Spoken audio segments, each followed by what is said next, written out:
Hello दोस्तों, आज की वीडियो में हम 10th क्लास एनसीईआरटी एक्सरसाइज 3.3 का तीसरे का लास्ट सवाल जो है छठा, वो हम सोल्व करेंगे। ठीक है, इससे पहले कि हम सारी वीडियो में सारे बना चुके हैं, हर क्वेश्चन का वीडियो आपको मिल जाएगा हमारे चैनल में, जा दे सकते हैं, थंबनेल पे लगा हुआ। आपको कुछ भी पढ़िए और उसको जोन सी वीडियो आपको देखनी है वो मिल जाएगी आप।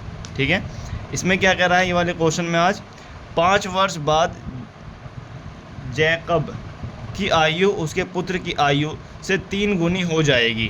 5 वर्ष बाद जो है, 5 वर्ष बाद जैकब की आयु उसके पुत्र की आयु से 3 गुनी हो जाएगी। 5 वर्ष पूर्व यानी कि पहले जैकब की आयु उसके पुत्र की आयु की 7 गुनी थी। उसकी वर्तमान आयु क्या है?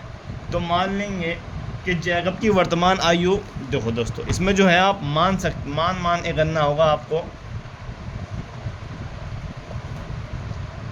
हाँ, तीसरे का छठा सवाल।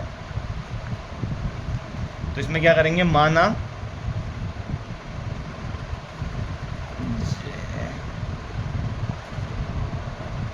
जैकब की वर्तमान आयु।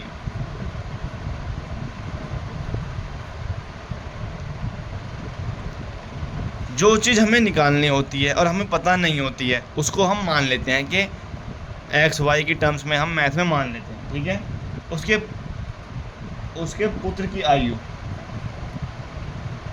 उसके पुत्र की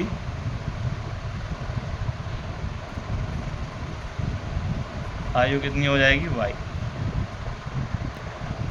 ठीक है दोस्तों, उसके पुत्र की आयु कितनी मान ली हमने? वाई। अब वो क्या कह रहा है, 5 वर्ष बाद, 5 वर्ष बाद यानी कि बाद में उसमें जुड़ेगी वो चीज़, यानी कि x प्लस के 5 इक्वल टू वाई प्लस के 5। ठीक है, 5 वर्ष बाद जैकब की आयु उसके पुत्र की आयु से, ये तो उसके पुत्र वो हो गई जैकब की आयु, उसके पुत्र की आयु से 3 गुनी हो जाती है।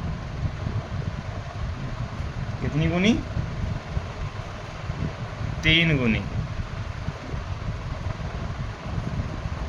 ठीक है,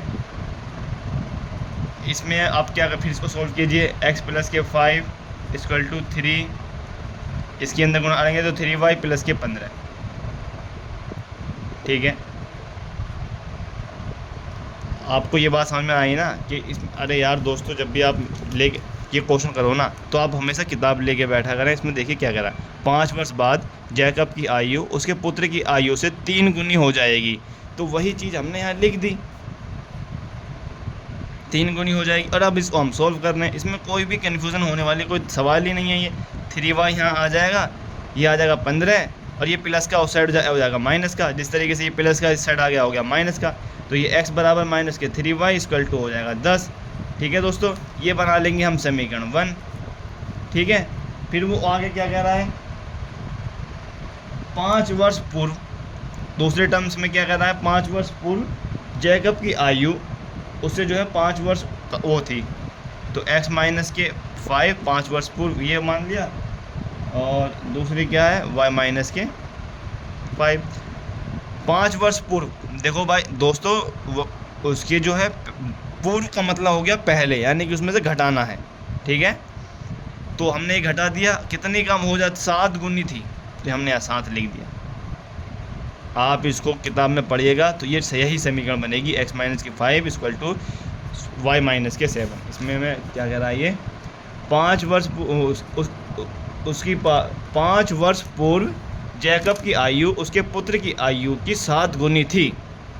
तो हमने सही चीज़, वही चीज़ हमने छाप दी। ठीक है, अब इसको सोल्व करेंगे, x माइनस के 5 इक्वल टू 7y माइनस के 35।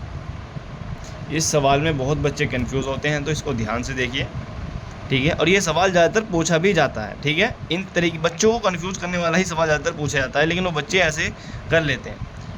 तो इसको हम करेंगे, तो ये x बराबर माइनस के 7y इक्वल टू माइनस के 35, और ये माइनस का उस साइड हो जाएगा प्लस का। तो x माइनस के 7y इक्वल टू माइनस के 30, ये हम मान लेंगे समीकरण 2। ठीक है, ये हमारी हो गई समीकरण 2। तो हम ये क्या करेंगे, समीकरण हम इसको लिख लेंगे, इन समीकरणों को, इसको और इसको हम नेक्स्ट पेज पे लिख के दिखा देते हैं आपको दोस्तों। x माइनस के 3y,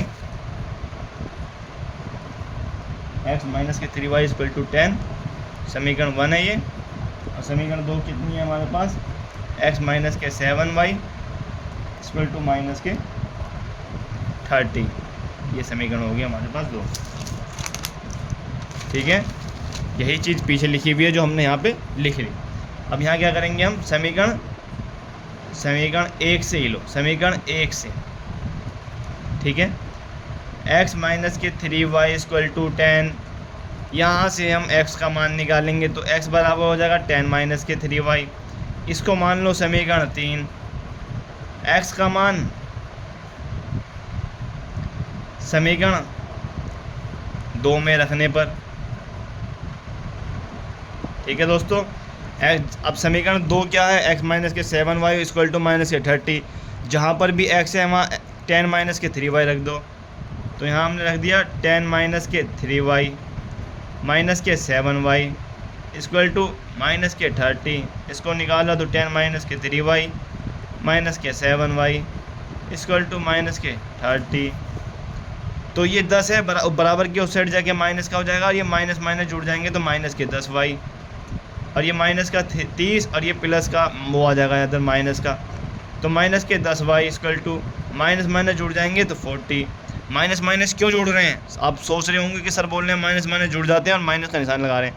अरे आपके पास 30 रुपये का किसी का कर्जा है, फिर किसी का 20 रुपये का कर्जा है आपके पास, तो टोटल कर्जा कितना हुआ, 50 रुपये का हुआ ना। इस तरीके से ही हुआ, कर्जा का निशान, ये मान लो ये कर्जे का निशान है, और इतना इसका है इतना उसका है, तो दोनों को जोड़ देंगे। ये वाले से ये वाला ख़त्म कर देंगे। y बराबर 40/10। क्यों, क्योंकि जो गुणा में है वो भाग में चला जाता है, ये वाली 0 से 0 ख़त्म हो जाती है, तो y बराबर आ जाएगा 4। y बराबर 4। अब इतना पता है कि y का मान समीकरण 3 में रखने पर, अब समीकरण 3 में जहाँ पर भी y है वहाँ पे 4 रख दो। तो समीकरण 3 में y का मान रखने पर, y का मान रखने पर। ठीक है दोस्तों, समीकरण 3 कितनी है, x बराबर 10 माइनस के 3y। मैं इसी में कर देता हूँ, थोड़ा आप ध्यान रखिएगा इसमें। तो x बराबर 10 माइनस के 3y, y कितना है 4। आप क्या करेंगे, 10 माइनस के इसकी पहले गुणा करेंगे 12, तो ये आ जाएगा माइनस के 2। तो x बराबर कितना आ जाएगा 2।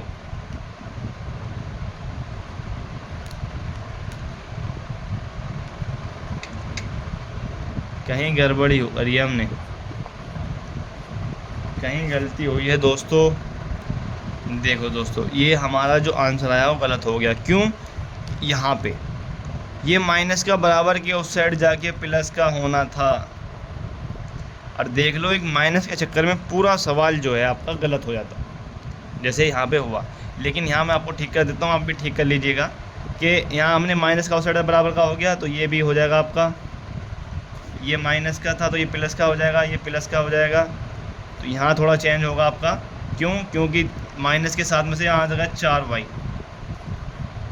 ठीक है, इतना चेंज होगा थोड़ा, सॉरी इतने को आप देखिए, इसको दोबारा करते हैं तो ये हो जाएगा 10 माइनस के 4y इक्वल टू माइनस के 30। माइनस के 4y इक्वल टू कितना हो जाएगा, ये उस साइड चला जाएगा तो माइनस के 40। y बराबर, ये वाले माइनस से माइनस ख़त्म, तो y बराबर आ जाएगा 10। तो ये y बराबर हमारा कितना आएगा 10। एक यहाँ पे सिर्फ माइनस के चक्कर में देखो कितना दिक्कत हुआ, y बराबर 10 आ जाएगा। अब सेम लाइन लिखेंगे हम, y का मान समीकरण 3 में रखने पर। समीकरण 3 कितनी है हमारे पास, x बराबर 10 प्लस के 3y, 10 प्लस के 3 इंटू 10, तो 10 प्लस के इसकी हम गुणा करेंगे तो ये हो जाएगा 30, और 30 प्लस के 10 कितना होता है 40। तो x बराबर कितना आ गया 40। यदि उसके पुत्र की आयु 10 वर्ष है तो उसके पिता की आयु जो है 40 वर्ष हो जाएगी।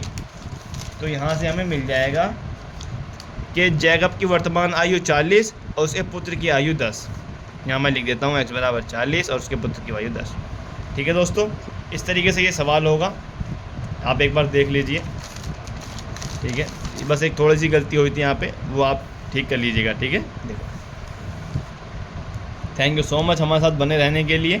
मिलते हैं नए वीडियो में नए एक्सरसाइज के साथ, तब तक के लिए जय हिंद जय भारत।